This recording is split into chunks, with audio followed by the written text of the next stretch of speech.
안녕하십니까. 굿라이프 척추 88TV의 청자 여러분, 소개 한번 해주시죠. 네, 안녕하십니까. 저는 88병원에서 근무하고 있는 정형외과 전문의 윤정용입니다. 아, 예. 일단요, 어깨 수술하면요, 네네네. 자꾸만 재발률이 높다. 그렇죠. 그 주위에서 재파열된다. 그래서 어깨 수술 차라리 안 하는 게 맞자 이런 말 하는데, 그게 정말 맞는 말인지도 궁금하고, 그거를 또 방지할 수 있는 방법이 또 있다면서요. 요즘에 그런 것들이 많이 개발이 되고 오. 발전이 되고 있어서 그거에 대해서 오!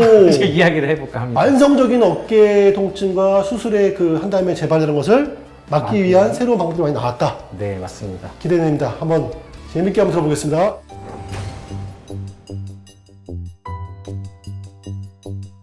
우선은 어깨 회전근개가 전층 파열일 때는 수술을 많이 해요. 회전근개가 완전히 구멍이 있을 때는 잘 메꿔주는 봉합술을 시행을 해야 됩니다. 근데 예전에는 회전근개가 봉합술을 하고 나서도 많이 다시 끊어지는 경우가 많다라고 보고가 돼 있어서 아직까지도 환자분들이 오셔서 아니 수술해도 또 끊어지고 뭐 수술했는데 다시 끊어질 수 있고 근데 이거를 수술을 꼭 해야 되는 거냐 이런 얘기를 많이 물어보세요. 이런 재파열을 막기 위한 어떤 방법들이 있는지를 제가 소개를 해드리려고 합니다. 첫 번째가 무엇이냐? PRP, 그러니까 Platelet Rich Plasma라고 하는 혈소판 풍부 혈장에 대해서 제가 좀 설명을 드리려고 해요. 혈소판이 풍부한 혈장을 우리가 만드는 건데 이건 어디서 만드냐면 내 피에서 만드는 거예요. 피를 뽑은 거를 이렇게 돌려요. 돌려서 그런 적혈구들을 빼고 혈소판이 많이 들어있는 부분만 이용해서 사용을 하는 건데 이 혈소판이 하는 역할은 우리가 이제 피를 이렇게 막 응고시키는 역할도 하지만 면역, 그 다음에 염증 이쪽에도 많은 역할을 해줘요. 혈소판 자체도. 그리고 우리 근골격계의 어떤 힐링 이런 게 치유에 도움이 되는 성장 인자들이 이런 혈소판 풍부 혈장에 많이 포함이 되어 있거든요. 그래서 그런 것들 내 피에서 뽑은 좋은 것들 근골격계에 도움이 될 수 있는 것들만 뽑아서 주사 치료를 한다라는 겁니다. 힘줄의 구멍이 생기면 힘줄을 봉합을 해줘야 되잖아요. 여기 있는 힘줄에는 우리가 건세포라고 하는 테노사이트라고 하는 건세포가 있는데 건세포가 노화가 돼요. 젊은 사람들 그 정상적인 힘줄에서는 세포들이 좀 많기 때문에 애가 탄탄한데 우리가 노화가 되고 나이가 들면 들수록 세포 자체도 건세포도 퇴행성이 되기 때문에 얘네들이 꿈에 나도 다시 끊어질 수가 있는 거거든요. 근데 자 혈소판 풍부 혈장의 많은 성장 인자들은 이렇게 힘줄을 봉합을 했을 때 뼈에 잘 붙을 수 있게 역할을 하는 것에 촉진을 시켜준다라고 우리가 예상을 하고 사용을 하는 겁니다. 그래서 실질적으로 우리가 PRP를 사용한 여러 가지 논문들을 보면 우선 첫 번째 재파열률이 확연히 낮아졌다. 다시 끊어지는 경우가 좀 적었다.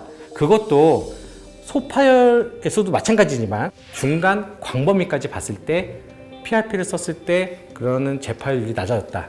두 번째, PRP를 같이 썼을 때 기능하고 통증 이런 우리가 여러 가지 평가하는 스코어에서 유의 있게 좋아졌다라고 하는 것들은 이미 많은 논문들에서 현재까지도 보고가 되고 있는 사항입니다.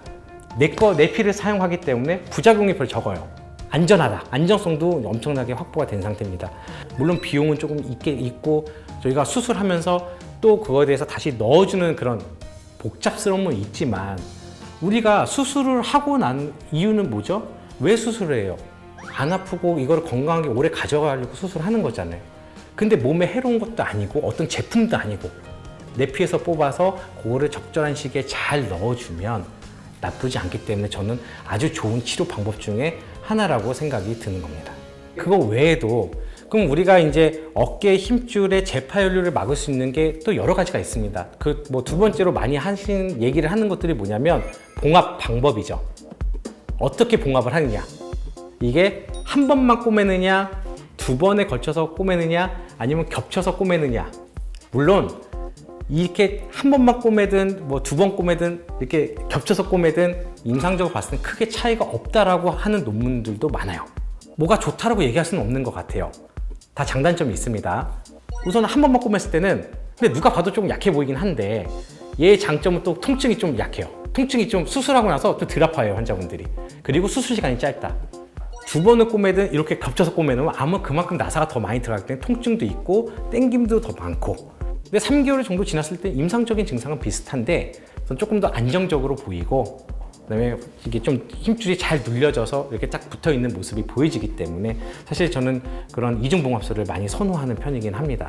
그런데 실질적으로 이중봉합술을 했을 때 재파열률이 더 낮다라고는 보고가 돼 있어요. 조금 길게 보면. 또 하나는 뭐냐면 우리가 이제 BMS라고 하는 건데, 본메로우 스티뮬레이션이라고 해서 우리가 골수에 자극을 하는 방법인 거예요. 사실은 무릎에서 이제 제일 먼저 시작을 했죠. 무릎에 연골이 손상됐을 때 미세 천공술을 많이 하잖아요. 아니면 다발성 천공술이라든지 구멍을 내주면 이 골수 안에 있는 줄기세포들이 이렇게 나와요. 그거를 우리가 일부러 만들어주는 거예요. 구멍을 내서. 어깨도 마찬가지입니다. 이게 이제 미세 천공술을 할 때 쓰는, 어깨 할 때 쓰는 건데요. 어깨 힘줄이 붙어야 되는 대결절 부위거든요. 붙는 곳에 구멍을 내서 거기다가 골수를 조금 이렇게 나올 수 있게 해주는 역할을 해준다라는 겁니다.